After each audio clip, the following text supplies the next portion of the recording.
The number one reason why people leave companies is not a higher salary. That's number two. It is a toxic work environment.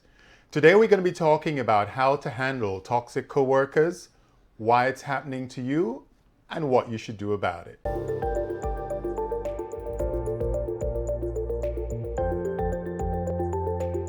Hello, I'm Michael Robinson and welcome to my channel. Don't forget to click the subscribe button to be notified of upcoming shows.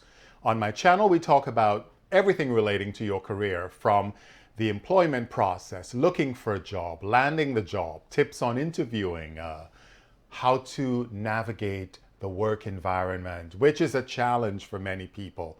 That leads me to my point. Today we're talking about toxic coworkers. I'm sure that you have quite a few stories you can talk about. But how do you handle individuals in the workplace who are disruptive, who are annoying, who create problems for you when it comes to your productivity level? Ultimately, your job responsibility is yours, and your employer look at you for the end result of whatever it is you're doing. But oftentimes there are individuals on the workforce who can be disruptive. It's disruptive for the employer. As a manager, I know I've dealt with quite a few of those types of people, and it is disruptive for the individuals working. Toxic coworkers come in many different forms and shapes and colors and are disguised in many different ways. But the bottom line is that person creates sort of like a fly in the ointment. They disrupt things. Now, it's not good for an employer to have someone working in his department who is not a team player, who is causing problems, because it slows down productivity, it stifles growth. We all know gossipers on the job, people who just thrive in creating drama and chaos in terms of what they're saying about other people. And they love to spread that like wildfire to anyone who is listening to them. That individual oftentimes is coming from a place of negativity. Maybe he or she is looking for attention, or just likes the idea of stoking chaos within a group. For whatever reason, it could be that that individual is jealous of the person he or she is talking about. Now, the thing to remember is that if he or she is talking about someone to you today, chances are the conversation would be about you to someone else tomorrow.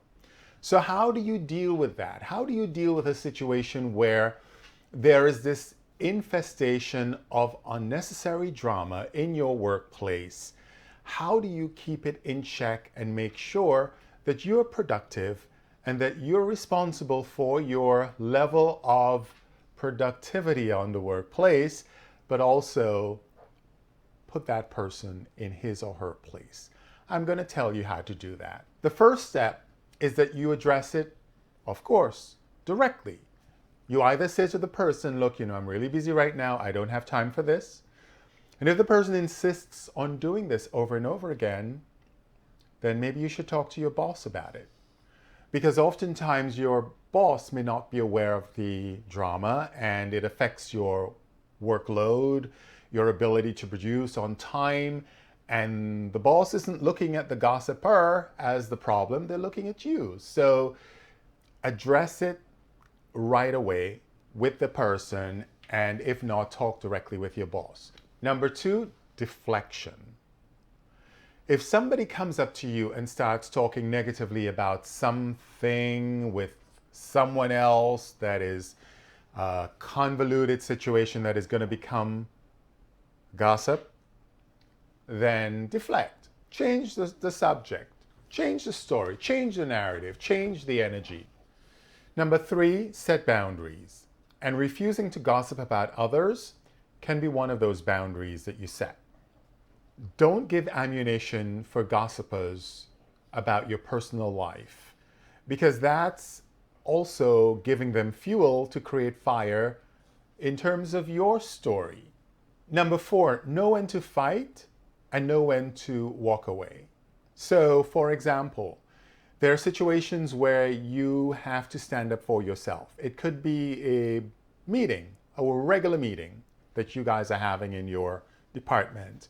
And that person constantly tries to either undermine what you're saying or turn something what you're saying into something else that it is not. And I've seen that happen again and again. You have to learn to know when to fight for yourself, stand up for yourself, and when to just walk away from the situation and just let it brew, because others are aware of what is happening.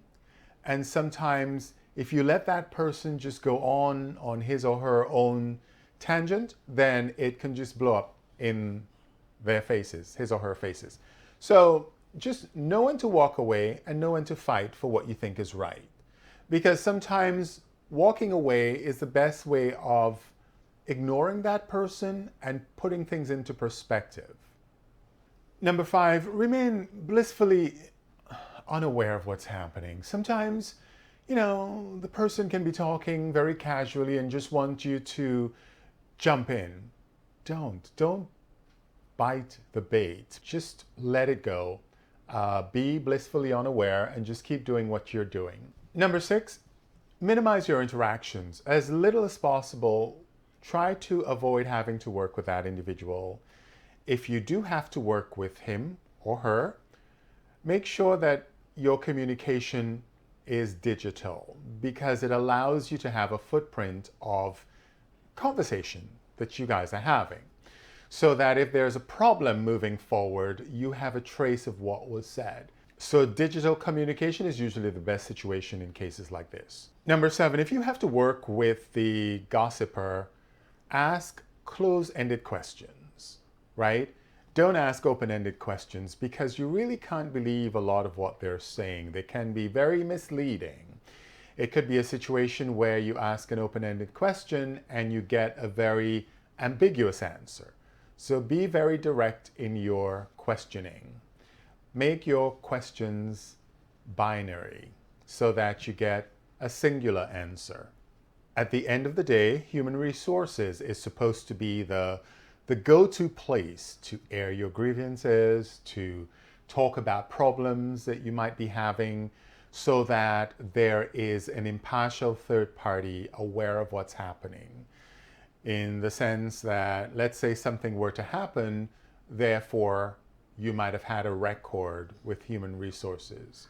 And this happens in the worst case scenario, right? If somebody becomes just incredibly toxic and incredibly dangerous in terms of what the person is spewing about you or others, it's a good idea to bring human resources into the equation. They're supposed to be an impartial third party that is on the side of the employer, but also on the side of the employee. So let them know what's happening. Maybe they need to have a conversation with that third party, but usually they'll have the departmental head talk to the individual. So if your boss doesn't handle the problem, if talking to the individual is a problem and it's not working, human resources is the last resort to go to. Well, I hope you learned a lot on this channel. Don't forget to leave comments or questions and click on the subscribe button to be notified of upcoming shows. Remember, think like an entrepreneur and you'll succeed in your career. Until next time.